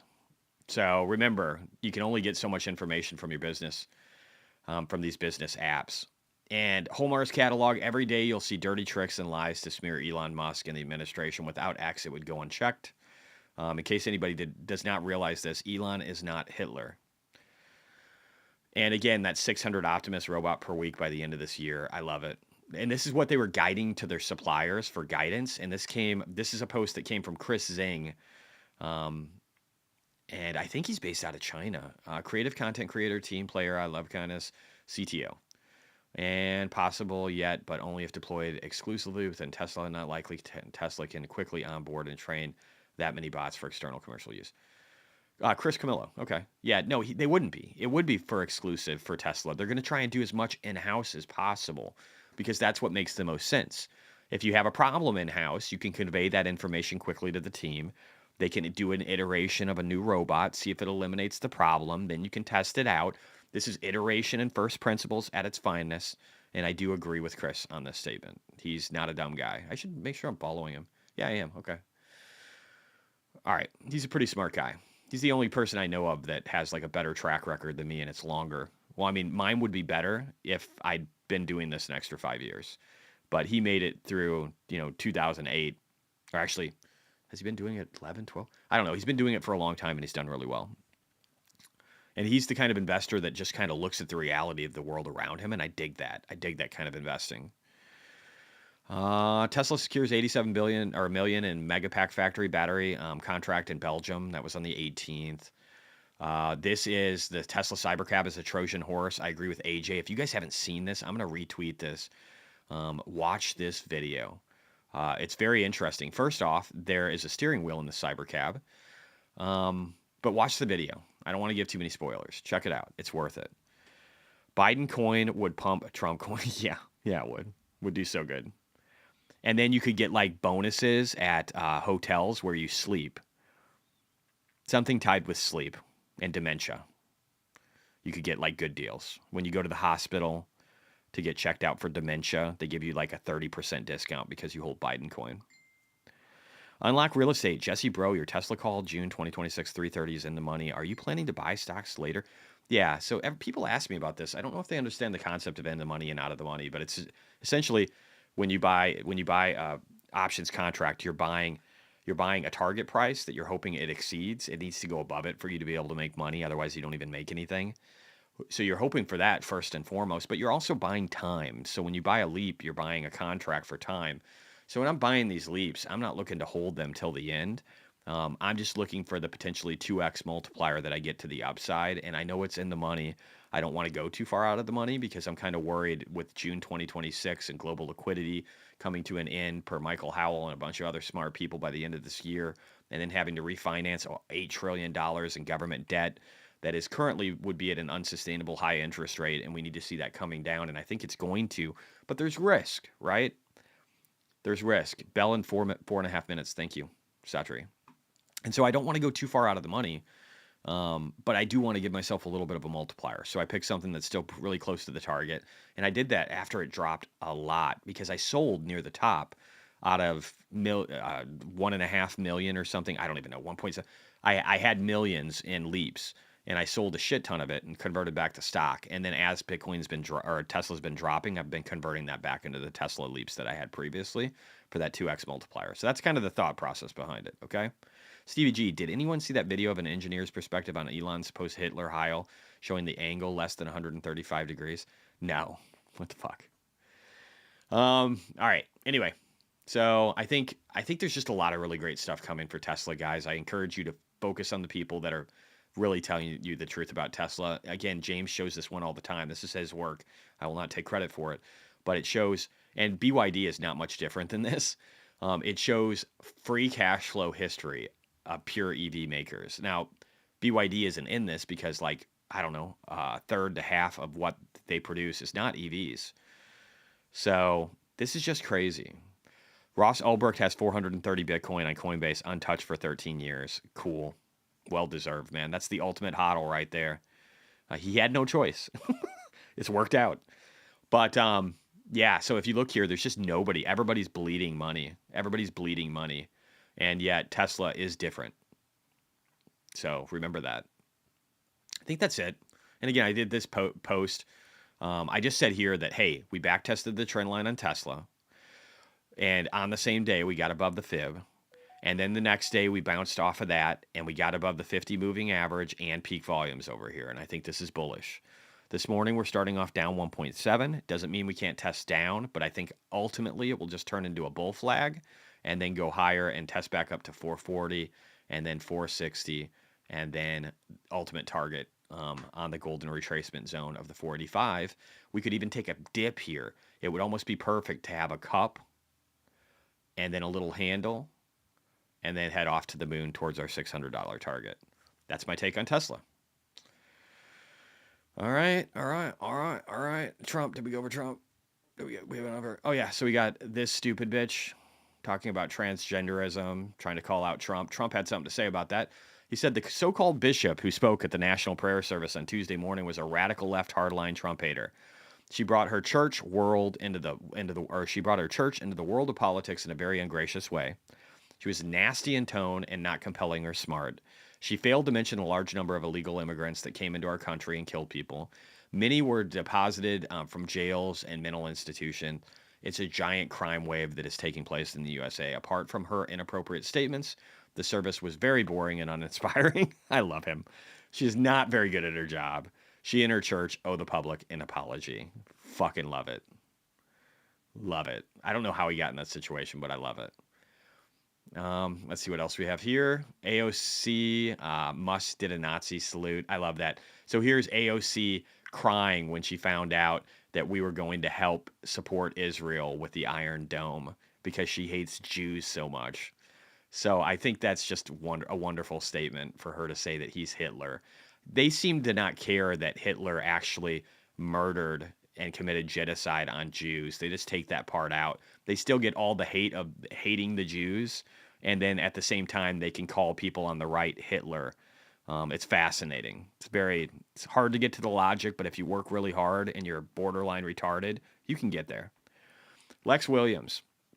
You ever think about selling some leaps? MicroStrategy, you can guarantee like a 12K premium at 50 strikes a year out, or give some. I don't know. I might think about that actually. So I might think about that a little bit as a hedging strategy later on.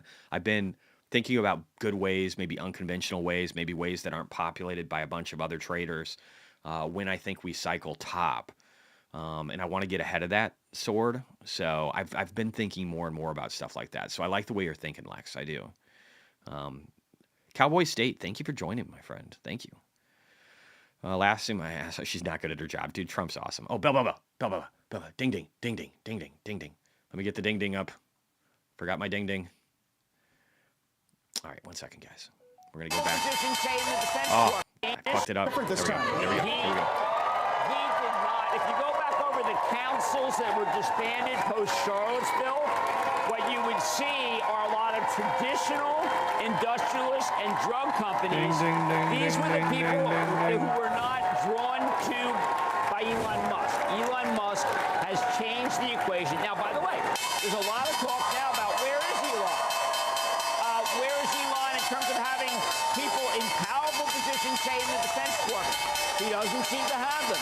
It's almost like he's being marginalized from day one by being kind of a Deloitte or an Accenture when it comes to the Department of Defense. That's got to change. Jesus Christ, I feel like these big machines are going to drive through my house.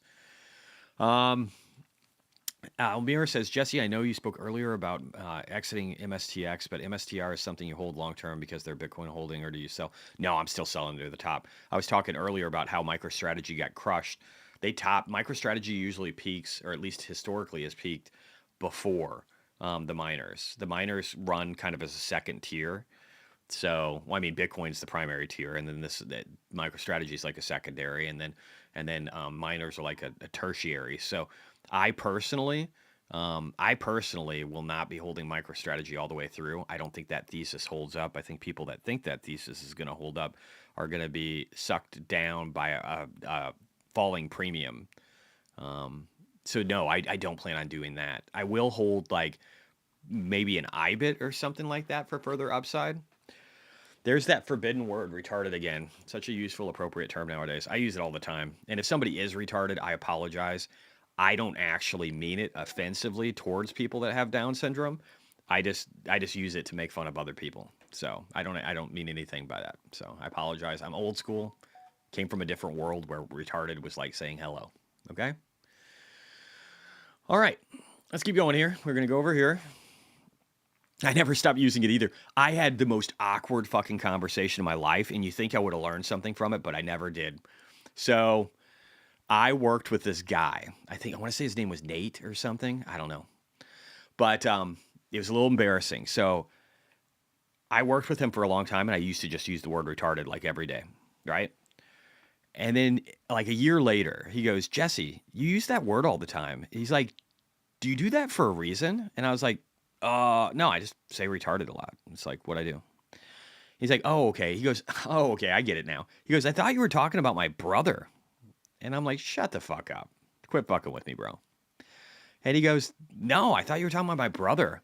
And I was like, shut the fuck up, dude. I've been talking to you for a year saying this shit. There is no way. And then he sends me a picture of his family with his retarded brother. Oh, I felt so bad. Felt so bad. Felt so bad, dude. Apologized like profusely. Probably right back to doing it in a week. Not with him, though. That's the lesson there. All right. If there is one. I don't know.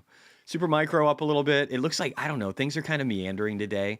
Maybe people are going to be worried about the Japanese yen carry trade. Maybe that's the thing. If anybody has a retarded family member, I'm sorry. I'm sorry. I don't mean anything by it. I think people with Down syndrome are probably some of the best human beings on earth. They seem a lot more pure and holy than a lot of us. So I don't mean anything negative. I really don't. All right. So let's see. Let's see what's going down today. That's probably the easier thing. Solana's up today. Hey, don't hate that. SMCI's up today. NVIDIA's up today. Riot, ASML. So getting some Palantir, getting some chip love, getting some Solana love. News up. Flux is up. Uranium, ARCG again. Love to see that. AMD. Bond volatility is up. God, I got some alerts going off. Valet. Oh, that's that like mining company. I should probably look at that. I haven't looked at it in years. Anyway, I think we're getting more down than up. Trump is sucking right now. Or Trump coin, to be specific. Fannie and Freddie Mae still kind of retracing a little bit. I think they're consolidating all of them, so I'm not worried about that. Injective down, Bitfarms getting hit, our miners getting hit. Simler Scientific, Doge, MSTX, MSTU down a couple percent, not a big deal. MicroStrategy is actually holding up pretty good. Bit Digital's down, HUT's down. So yeah, miners are getting hit a little bit today. So is MicroStrategy. CleanSpark's only down 1%. It got smoked yesterday. So I don't know. I don't know. I don't know. I got to see. Hitler's up. Is that Tesla? Is that what we call Tesla now? Jesse started watching Japanese how to apologize videos. Should I be doing that? Do I need to learn how to apologize? Thanks, man. The rate decision for Japan is actually tomorrow afternoon. I thought it was today for some reason. Probably didn't have enough coffee. But it's tomorrow. But I could see that narrative building up. And I don't think it's a real one. But it doesn't mean... And Tesla's up 0.53% today. Interesting. Check out TSSI, data center company based in Texas. Okay. All right, let's do it. We can look at some stuff. So again, Solana doing good. SMCI doing good. NVIDIA, all right. Got a pretty decent day, all in all. Nothing too horrible today. We'll see where things take us. I love that ARCG's doing well. Where's ARC at? Where we at, ARC? Where we at, ARC? How are my leaps doing today? I don't know if they've updated. Does anybody see what the leaps are giving us? Gomi Nasai. Is that saying sorry?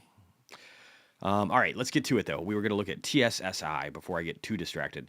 Worked with Down syndrome myself. Beautiful souls. Never had a bad day. Dude, I believe it. Honestly, man. Like, honestly. Like, yeah, I don't know. I think people that are intelligent and smart, I think we overcomplicate a lot of things in life. I think it's a lot easier than we make it out to be. I think you can just be grateful and enjoy yourself. And I think there's some people that don't, I don't know, they're not trying to keep up with the Joneses and they're grateful and they enjoy themselves. And I think that's a beautiful thing. I aspire to be more like that personally. All right. Anyway, we were looking at stuff. Let's go here. TSSI. You wanted to TSSI it. I don't know if I have that one. It sounds familiar. Oh, I do. Okay. Sorry, that was a bad joke. Who was the bad joke? John Cena. No, I get it. That's funny. TSSI. Oh, maybe this changed. Were they in OTC before? Because I'm not finding the ticker. Oh, I've got it all in crypto. Is that Tadawul Software Index? No, it's TS. Is it TSS Inc? That must be it. Holy crap. Is this it? This went up a lot, bro. Can we check Bitcoin? We can. Let me get back over there. Boom. Bitcoin. Bitcoin looking good, in my opinion. I ain't worried about it. DLO calls up 27%. Is DLO going up again? Good. Hopefully that one keeps moving. It's up 1% today. I think those could do good, but we got to start moving. We got to start moving.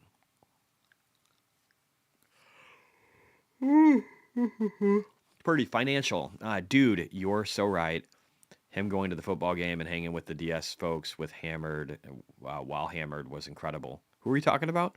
Never mind. Now they're down. Kamawa, over 60% increase of overall capacity compared to the current facility. What is that in regard to? Alpha Finder, Mara, please, if you don't not looked at it. We can look at that in a second. So TSSI, I don't know anything about, but it's went up a lot. So in February, or March 2024, it was at 25 cents. Now it's $14. That is crazy. I feel like it's hard to look at a company like this and be like, I should buy. But let's look over here and see what the financials tell us real quick, and then we'll move on to other stuff. Somebody want to look at Grab and a few others. We'll try and do that. Oh, did I not do this right? Is it not showing up? Oh, my computer is getting buggy. Okay, there we go. That's better. Sometimes I have issues here because my memory is all effed up. I get my new computer next week. I had issues with my payment. Oh, I can't even look up the financials in this one, so I don't even want to look at it anymore. It's went up a lot, so it's hard for me to know what to think on this one. Kamawa, tripling of capacity, test and validate, direct liquid cooled, rack 3, expansion 105,000. Are you talking about Mara, or what are we looking at? CleanSpark? What are we talking about, Kamawa? TSSI. Oh, okay. Yeah, it's just hard to know. I don't know what the financials look like, and it looks like it's not coming up under visual stocks. I probably need to see if Alejandro can pull that up. But it's going up a lot. It's going up a lot. I mean, I guess I could give it like a second here and look under here for financials, even though it's not my favorite place to look at them. And I don't really have much to look at. So cash from operating activities. Let me see here. So by quarter, yeah, the revenue is definitely increasing and their net income's positive. I don't hate it. I don't even know on here how I can look at, I got PS ratio, PE ratio 69.34. So it's a little high, but the growth is probably not bad. I probably need to get used to this view for when I can't find things in other places. Is there a Canadian equivalent to TLT that we can short? I don't know. I don't know enough about Canada to be able to answer that. Daniel, W-Day, just got into the S&P ERP software, cloud native. Do they do a lot in the AI aspect of things, like outside of just being like a catchword? Is this Workday? Yeah, okay. All right. I think I used this software before. 29.5, got growth. A little bit of share dilution, positive EPS, positive free cash flow of $359 million with revenues of $2.16 billion. It's not bad. For a forward PE of 29, that seems to be like the new reasonable now. It looks like a strong company, probably a steady Eddie, like something that's going to grow. Short interest has spiked a little bit, but it's still only like 4%. Institutional ownership might be peaking out. Let me look here. What are the estimates? Yeah, not bad. I don't know. It's got a steady amount of growth, double-digit growth. I like that. It's probably like a good steady Eddie. It's not as asymmetric as the stuff I like, but it looks like a solid company. Could you have a look at Vail? Vail is what's beeping right now. What is Vail doing? Is there some news on Vail?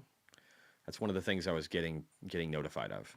Jesse, can you check at KMI, Kinder Morgan? Yeah, we'll try. All right, so let's look at Vail here. Their revenue's kind of been in decline, less than $10 billion. That was Q2 2024. I don't know why that Q3 isn't out. Let me look over here at estimates. Maybe there's news. Is there news with Vail? Does anybody have any news? Yeah, Wedbush upgraded Tesla. We saw that. Let me look. So estimates again, yearly. I don't know. I don't see, what's this rated? Oh, it's got a forward P of 4.58. Holy shit. That's pretty low. But it also isn't growing. And so you kind of get into the single digits when you're not growing at all. And 3% revenue growth year over year is definitely the definition of that. Jarrett, morning. Can you look at CLS? They have reportedly a moat in the data center switchgear. Yeah, we can. Let me jump back up, though. I missed a few. There's so many that you guys are throwing out.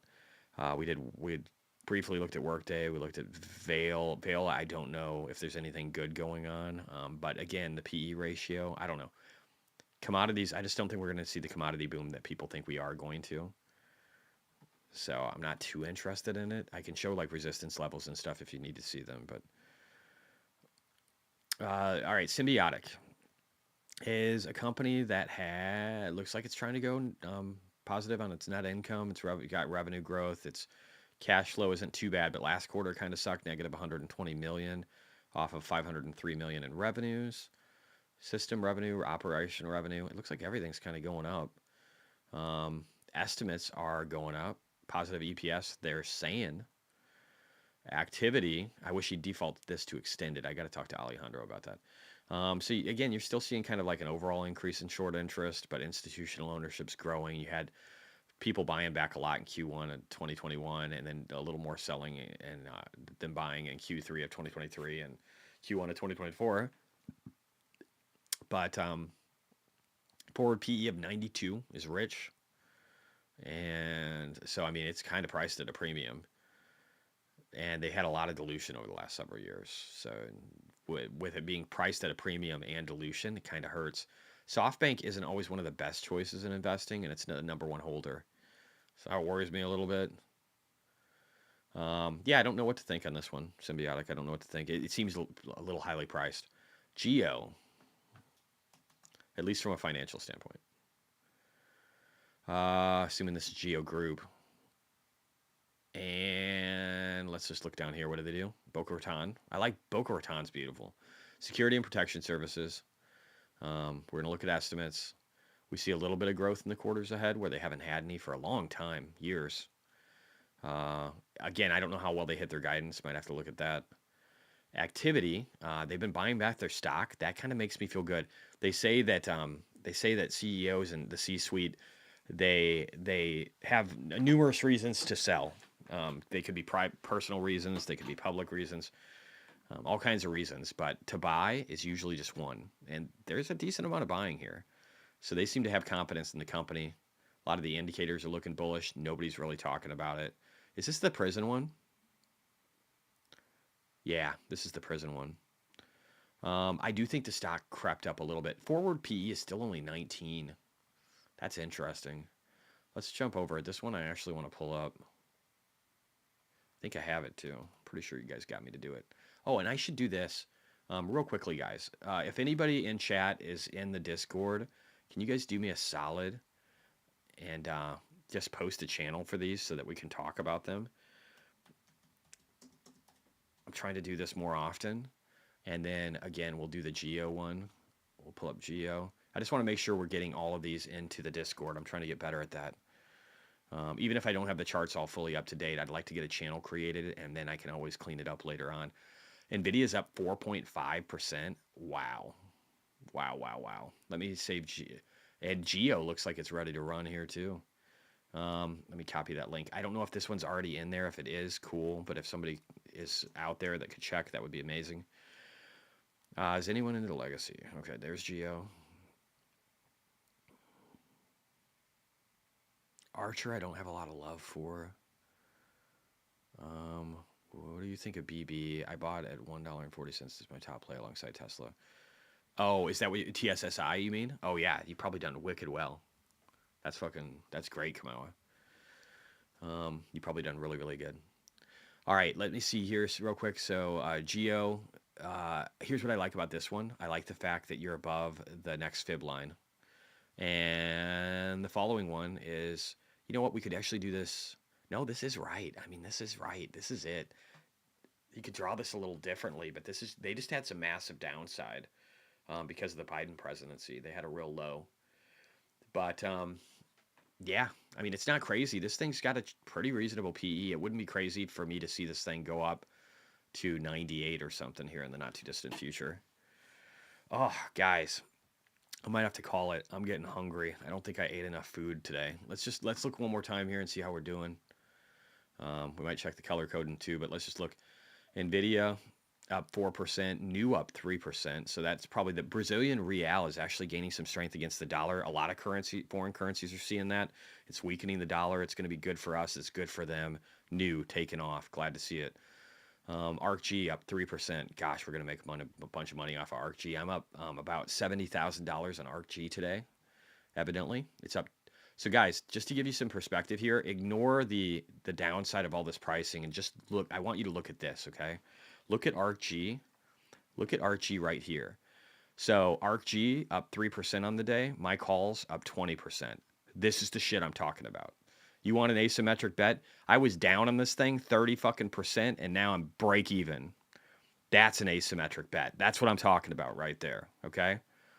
Would you buy ARKG with no options right now? I don't know why the fuck you would.